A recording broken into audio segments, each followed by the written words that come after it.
नमस्कार, अपना हिमाचल देख रहे हैं आप। आपके साथ मैं खुशबू पांडे। अपना हिमाचल में तमाम खबरों की बात करेंगे, लेकिन इससे पहले कि आपको एक बड़ी जानकारी दे दें, सीएम सुक्खू का दिल्ली दौरा है। राज्यसभा चुनाव को लेकर चर्चा होगी, पार्टी आलाकमान से मुलाकात करेंगे, ये बड़ी जानकारी आपको दे रहे। दिल्ली दौरे पर है मुख्यमंत्री सुखविंदर सिंह सुक्खू, पार्टी आलाकमान से मुलाकात करेंगे। प्रियंका गांधी से मुलाकात करते पहुंचे हैं मुख्यमंत्री। आपको बता दें कि यहां पर कई मायनों में मुख्यमंत्री का ये दौरा खास रहने वाला है और यहां पर राज्यसभा चुनाव को लेकर विचार विमर्श किया जाएगा। पार्टी आलाकमान से मुलाकात करते नजर आएंगे। प्रियंका गांधी से मुलाकात करने के लिए पहुंचे हैं मुख्यमंत्री सुखविंदर सिंह सुक्खू। दिल्ली के दौरे पर है मुख्यमंत्री सुखविंदर सिंह सुक्खू। आपको बता दें कि राज्यसभा चुनाव को लेकर चर्चा होगी। तो हमारे साथ हमारे सहयोगी दिल्ली से स्पर्श शर्मा जुड़ चुके हैं। स्पर्श, यहां पर आज मुख्यमंत्री सुखविंदर सिंह सुक्खू दिल्ली के दौरे पर है। ये दौरा कई मायनों में खास रहने वाला है। राज्यसभा चुनाव को लेकर भी यहां पर मंथन होगा। क्या कुछ जानकारी आपके पास? देखिए, बिल्कुल मुख्यमंत्री सुखविंदर सिंह सुक्खू दिल्ली पहुंच चुके हैं और काफी अहम दौरा है। इस वक्त प्रियंका गांधी वाड्रा से मुख्यमंत्री मुलाकात करते हुए जो है नजर आ रहे हैं और एक अहम मुलाकात चल रही है। जिस तरीके से राज्यसभा चुनाव को लेकर अब बेहद कम दिन रह गए, चूंकि 15 तारीख नामांकन की अंतिम तारीख है। ऐसे में हिमाचल से एक सीट जो है कांग्रेस के खाते में जाती हुई नजर आएगी। तो वहां पर कौन जो है कांग्रेस की तरफ से उम्मीदवार देखने को मिलता हुआ नजर आ सकता है, इसी संदर्भ में जो मुलाकात है वो काफी अहम जो है कहीं ना कहीं जो है देखने को मिलती हुई जो है नजर आ रही है। और सीधे तौर पर हम बात करते हैं तो जो है कई सारे नाम चल रहे हैं, जिसमें सोनिया गांधी की बात करें, प्रियंका गांधी वाड्रा की बात करें, ये कुछ ऐसे नाम है जो है देखने को मिलते हुए नजर आ रहे हैं कि वो राज्यसभा जो है हिमाचल से जाते हुए जो है नजर आ सकते हैं। इसके अलावा क्या कोई हिमाचल से लोकल नेता जो है जाता हुआ नजर आएगा या फिर केंद्रीय आलाकमान की तरफ से नाम देखने को मिलेगा, ये तमाम ऐसे विषय हैं जिनको लेकर मुख्यमंत्री सुखविंदर सिंह सुक्खू दिल्ली दौरे पर बने हुए हैं। इसके अलावा भी कई अहम विषय हैं जिसमें जो है आने वाले समय में हम देखेंगे कि बजट सत्र देखने को मिलता हुआ नजर आएगा। इसके अलावा लोकसभा चुनाव बेहद नजदीक है। तो ये तमाम ऐसे विषय हैं जिनको लेकर रणनीति बनाते हुए दिल्ली दौरे के दौरान सुखविंदर सिंह सुक्खू नजर आ रहे हैं। स्पर्श, बजट और राज्यसभा के अलावा और कोई ऐसा विषय है जिस पर यहां पर चर्चा होगी? देखिए, लोकसभा चुनाव बेहद नजदीक है। बजट सत्र जो है देखने को मिलता हुआ नजर आएगा। कई वादे जो है सुखविंदर सिंह सुक्खू सरकार ने जो है सरकार बनने से पहले जो है किए थे। ऐसे में उन वादों को किस तरीके से चरणबद्ध तरीके से पूरा किया जाए, उसको लेकर हो सकता है कि आलाकमान के साथ जो है डिस्कशन होता हुआ जो है नजर आए। बजट सत्र में हो सकता है वो वादे देखने को मिलते हुए नजर आ सकते हैं। किसानों की आय किस तरीके से जो है बढ़ाई जाए या फिर महिलाओं को किस तरीके से फायदा पहुंचाने वाली बात हो। लोकसभा चुनाव चूंकि अब नजदीक है बेहद काफी, ऐसे में पिछली बार हमने देखा था कि किस तरीके से जो भारतीय जनता पार्टी है उसकी एक बड़ी जीत हिमाचल प्रदेश में लोकसभा चुनाव के संदर्भ में देखने को मिलती हुई नजर आई थी। तो वो आज जो है भारतीय जनता पार्टी ना दोहराती हुई नजर आए। तो ऐसे में किस तरीके से कॉम्बिनेशन बैठाकर उम्मीदवारों का जो चयन है वो होता हुआ नजर आ सकता है। ऐसे तमाम विषय है जिनको लेकर मुख्यमंत्री जो है दिल्ली दौरे पर नजर आ रहे हैं। लेकिन सबसे महत्वपूर्ण जो विषय है जो है ये कि राज्यसभा में कौन हिमाचल प्रदेश की बात करें तो उनकी तरफ से जो है जाता हुआ नजर आएगा। क्या वो प्रियंका गांधी वाड्रा होंगी, सोनिया गांधी होंगी या कोई और नेता होगा, ये तमाम सवाल जो है फिलहाल जो है इस दिल्ली दौरे के दौरान जो है हम पूछने की कोशिश करते हुए भी नजर आएंगे। बहुत शुक्रिया स्पर्श, तमाम जानकारी साझा करने के लिए। तो चलिए अब खबरों में आगे बढ़ेंगे। एनपीए बहाल करने समेत अन्य प्रमुख 5 मांगों को लेकर लगातार डॉक्टर काले बिल्ले लगाकर अपना रोष प्रदर्शन कर रहे हैं। क्षेत्रीय अस्पताल सोलन में भी 26वें दिन डॉक्टर द्वारा काले बिल्ले लगाकर ओपीडी में सेवाएं दी जा रही है। 13 फरवरी को डॉक्टर अपनी मांगों को सरकार के समक्ष रखेंगे। उसके बाद बातचीत में डॉक्टरों की मांगों को नहीं माना जाता है तो डॉक्टर राज्य स्तरीय कमेटी के आह्वान पर रणनीति तैयार करेंगे। हमारा जो आज प्रोटेस्ट का 26वां दिन है और काले बिल्ले लगा के हम इसी तरह से प्रोटेस्ट करते रहेंगे।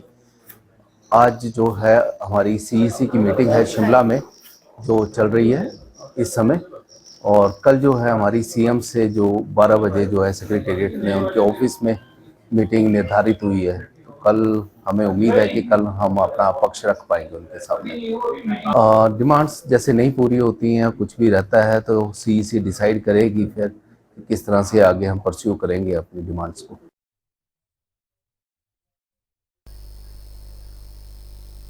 एम्स अस्पताल बिलासपुर के एमबीबीएस सेकेंड ईयर के छात्र ने हॉस्टल की 4थी मंजिल से कूदकर आत्महत्या की कोशिश की है। जिसके बाद छात्र गंभीर रूप से घायल हो गया है और उसे तुरंत इलाज के लिए अस्पताल के इमरजेंसी वार्ड में ले जाया गया है, जहां इलाज के दौरान छात्र ने दम तोड़ दिया है। छात्र की मौत की सूचना मिलने पर बिलासपुर पुलिस की टीम अस्पताल पहुंची और शव को कब्जे में लेकर पोस्टमार्टम के लिए जिला अस्पताल में भेजा गया है। इसके साथ ही इस घटना के मुख्य कारणों का पता लगाने के लिए बिलासपुर पुलिस ने मामला दर्ज कर आगामी कार्रवाई शुरू कर दी है। पिछले कल पुलिस को सूचना मिलती है कि एक प्रशिक्षु डॉक्टर ये परीक्षित कुमार जो 3rd सेमेस्टर में एम्स में जो पढ़ाई कर रहा है, इसके द्वारा जो है अपने हॉस्टल के कमरे से बाहर निकलकर गैलरी से छलांग लगा ली है और जिसमें ये घायल हुआ है।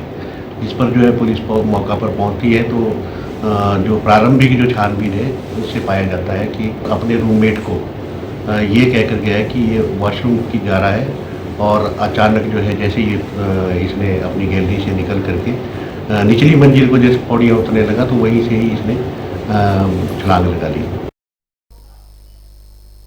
हिमाचल विधानसभा में 14 फरवरी से बजट सत्र की शुरुआत होगी। 14 से 29 फरवरी तक सत्र आयोजित होगा। इसी को लेकर जनता टीवी ने विधानसभा स्पीकर कुलदीप सिंह पठानिया से एक्सक्लूसिव बातचीत की है, सुनिए।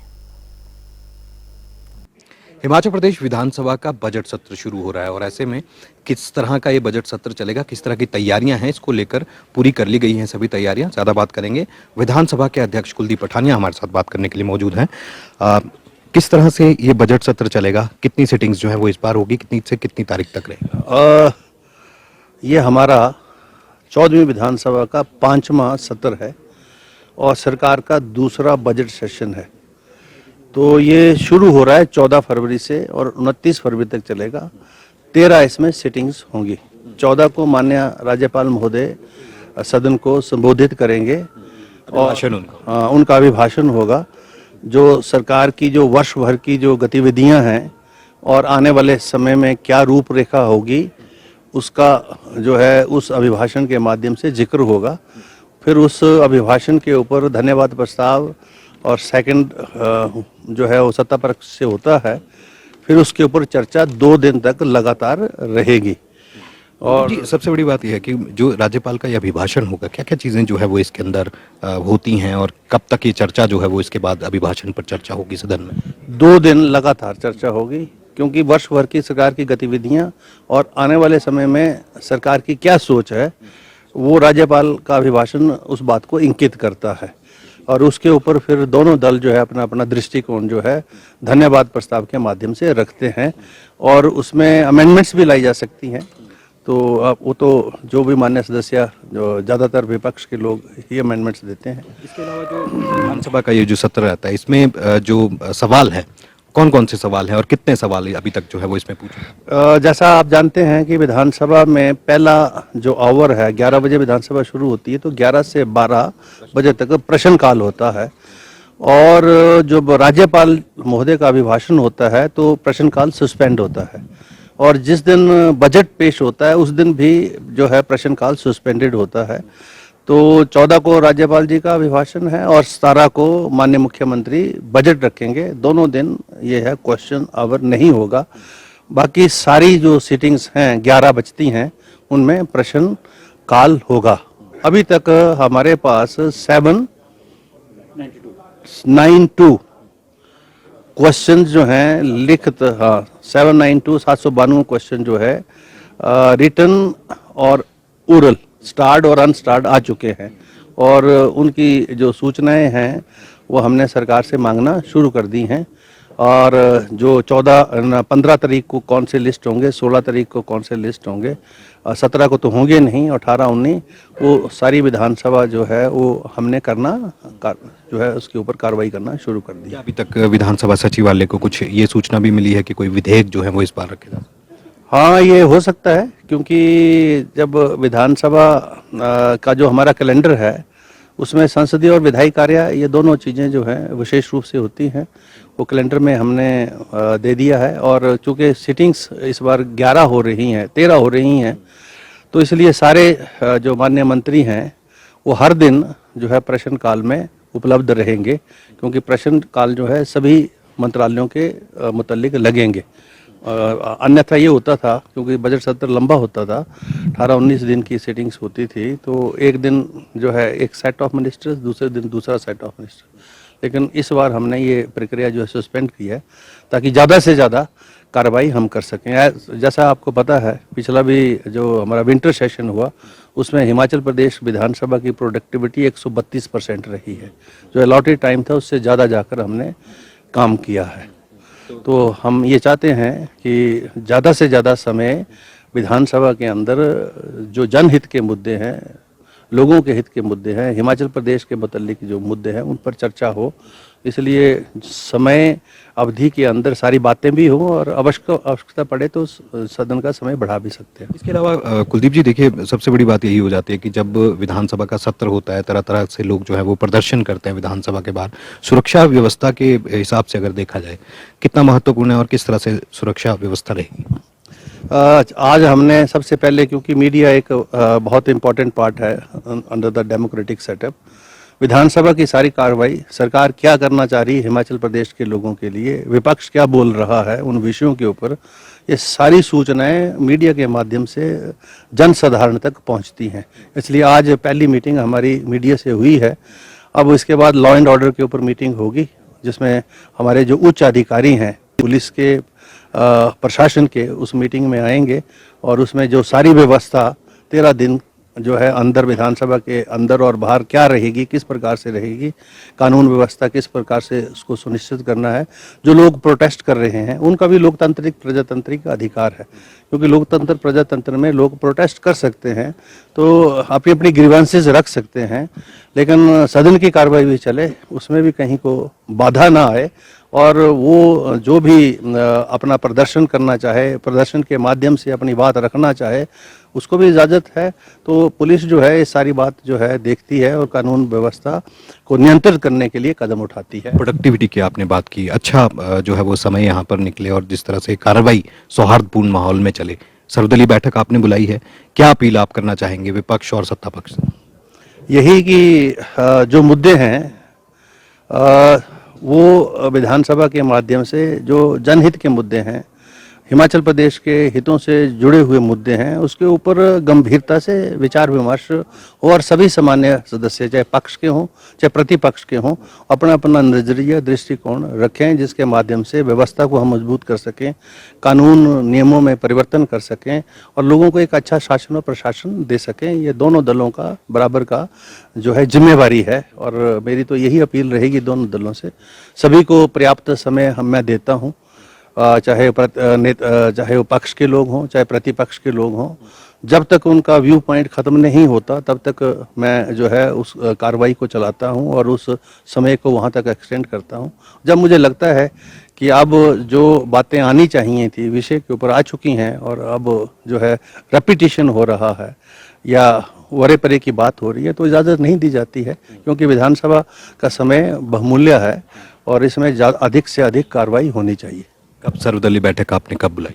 कल आज अभी मीडिया की मीटिंग हुई, उसके बाद लॉ एंड ऑर्डर की मीटिंग है 3:15 साढ़े 3, फिर मैं कॉल ऑन करने जा रहा हूँ गवर्नर साहब को, जो बजट सत्र में होता है, और कल फिर हम जो है ऑल पार्टी मीटिंग रख रहे हैं, और उसी के साथ लंच भी होगा। सभी को बुलाया है हमने। हमारे पार्लियामेंट्री अफेयर मिनिस्टर आएंगे, डिप्टी स्पीकर तो होंगे, और उनके साथ विप जो हैं वो भी आएंगे। मैं इंडिपेंडेंट्स जो विधायक हैं उनको भी बुलाया, तीनों को 3 इंडिपेंडेंट विधायक हैं, तीनों को बुलाया है, क्योंकि उन्होंने कोई ग्रुप फॉर्म नहीं किया है, इसलिए तीनों को बुलाया है। और विपक्ष से भी वरिष्ठ नेता प्रतिपक्ष तो आएंगे, उनके 2-3 सहयोगी भी हमने बुलाए। चलिए, बहुत शुक्रिया हमसे बात करने के लिए। तो ये थे कुलदीप सिंह पठानिया, विधानसभा के स्पीकर, साफ तौर पर कह रहे हैं कि इस बार सौहार्दपूर्ण माहौल में ये पूरा सत्र चले, इसके लिए अपील भी की जा रही है। सर्वदलीय बैठक जो है वो बुलाई जाएगी। 792 सवालों के साथ इस बजट सत्र का आगाज हो रहा है। कैमरा पर्सन रोशन के साथ विकास शर्मा, जनता टीवी, शिमला। सिटो इंटक समेत केंद्रीय ट्रेड यूनियन संघर्ष समिति ने केंद्र सरकार के खिलाफ रोष रैली निकाली है। मजदूरों ने बद्दी में सरकार के खिलाफ जमकर नारेबाजी की। जिसमें सैकड़ों की संख्या में मजदूरों ने भाग लिया है। उन्होंने केंद्र सरकार से श्रम कानूनों में मजदूर विरोधी परिवर्तन की प्रक्रिया पर रोक लगाने की मांग भी की है।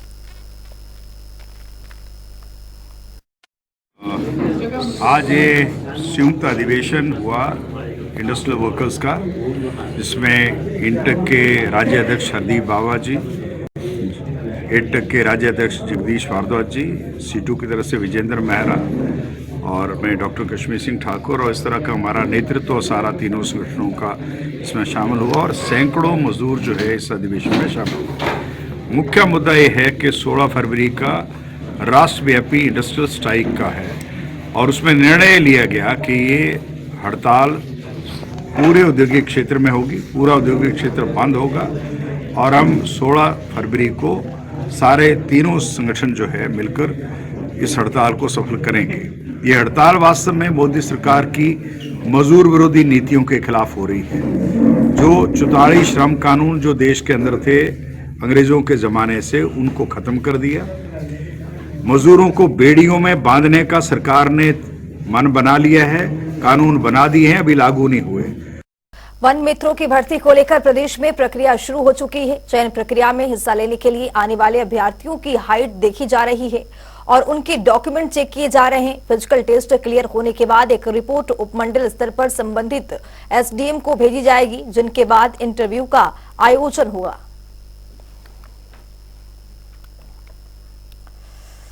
वन विभाग की नई योजना है, 2023 में योजना जो है वो लॉन्च हुई है और ये पार्ट टाइम ड्यूटी के हिसाब से योजना लाई गई है, जिसमें 6 घंटे की ड्यूटी के लिए हम लोग परीक्षार्थियों का टेस्ट ले रहे हैं। इनकी ड्यूटी जो है सिलेक्ट हो जाने पे 6 घंटे की रहेगी और फिक्स्ड मानदेय इनका 10,000 रुपये रहेगा और हर बीट में एक व्यक्ति का चयन जो है वो वन मित्र के रूप में किया जाएगा।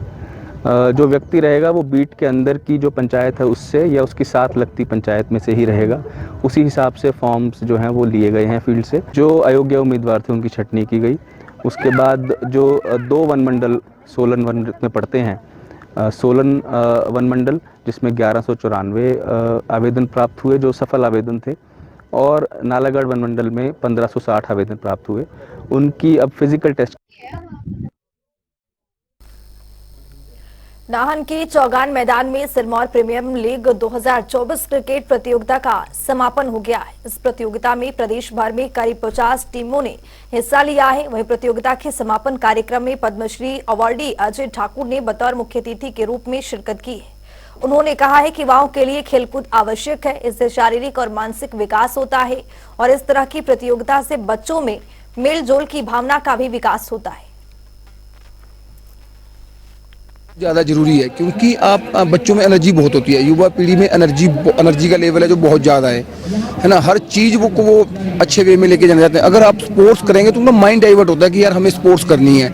जब बच्चों के सामने कुछ होगा ही नहीं ना जी देखने के लिए कहीं भी, ना उनके पास अच्छे ग्राउंड होंगे, ना अच्छा कोई खेल होगा, ना कहीं कंपटीशन होंगे, तो बच्चों का जो माइंड डाइवर्ट होता है वो होता है नशों की ओर। तो ये बहुत अच्छा स्टेप है। मैं तो बहुत बहुत धन्यवाद करना चाहूँगा इस जिन्होंने ये टूर्नामेंट ऑर्गेनाइज करवाया है, क्योंकि ये एक अपने हमारे बच्चों को एक अच्छे वे में लेके जा रहा है। और सबसे बड़ी बात ये है कि खेलने से ना हमारा शरीर ही ना मानसिक तौर पर भी स्ट्रांग होते हैं, अच्छा सोच सकते हैं और सबसे बड़ी बात है प्यार भावना बढ़ती है। अभी जितने भी यहाँ पे बच्चे आए होंगे इन सब का आपस में मेल जोल होगा, इनकी जो प्यार की भावना है वो बढ़ेगी, तालमेल बढ़ता है आपस में, एक दूसरे से कुछ सीखेंगे।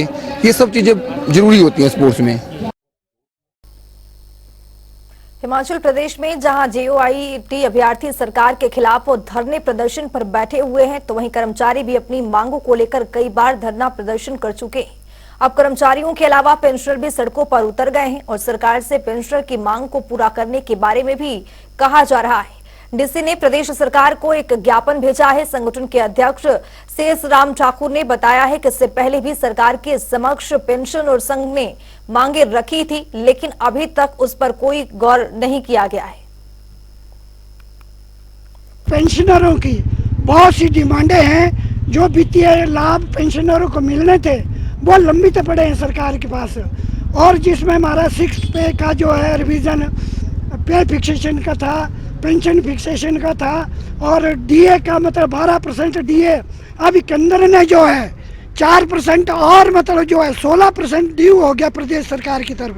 हम 5 अक्टूबर 2023 को जो है पीटर ऑफ में माननीय मुख्यमंत्री जी को मिला था हमारा डेपुटेशन, और उन्होंने आश्वासन दिया है कि इस बजट सेशन में जो 14 से लग रहा है बजट सेशन, 17 को जो है बजट पेश होना है। हमारा मुख्यमंत्री से यह अनुरोध है आज मेमोरेंडम जो दिया जा रहा है ये भी इसी में कि जो हमारा बजट में प्रोविजन किया जाए।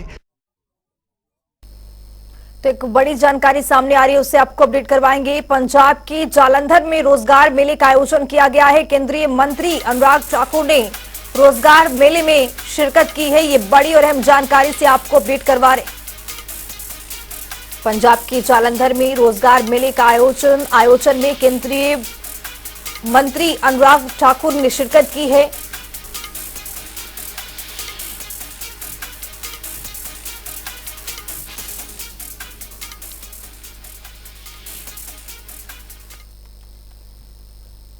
एक लाख से ज्यादा सरकारी नौकरियां आज देश के 47 स्थानों पर रोजगार मेला लगाकर दी गई। प्रधानमंत्री नरेंद्र मोदी जी ने जो वायदा किया था वो पूरा किया। 10 लाख से ज्यादा सरकारी नौकरियां एक वर्ष में देने का भी, और इसके साथ साथ बहुत सारे रोजगार स्वरोजगार के अवसर भी खड़े किए। मुद्रा योजना के अंतर्गत 34 करोड़ ऋण अलग से दिए गए, यानी कि करोड़ों लोगों को अपने पांव पर खड़े होने का अवसर मिला। स्वनिधि योजना में 78 लाख से ज्यादा रेडी पटरी फड़ी ऐसे छोटे छोटे काम करने वाले मेरे भाई बहनों को 78 लाख से ज्यादा लोगों को ऋण दिए। इसी तरह से स्टार्टअप इंडिया में स्टार्टअप योजना चलाकर अब दुनिया का तीसरा सबसे बड़ा स्टार्टअप नेशन भारत खड़ा हुआ 1 लाख से ज्यादा स्टार्टअप्स के, जहां पर लाखों लोगों को रोजगार के अवसर मिल पाए। मैं अपनी ओर से 1 लाख से ज्यादा सरकारी नौकरी पाने वाले सभी युवाओं को बहुत बहुत बधाई शुभकामनाएं देता हूं, मोदी जी का आभार प्रकट करता हूं। अपना हिमाचल मेरे साथ इतना ही। नमस्कार।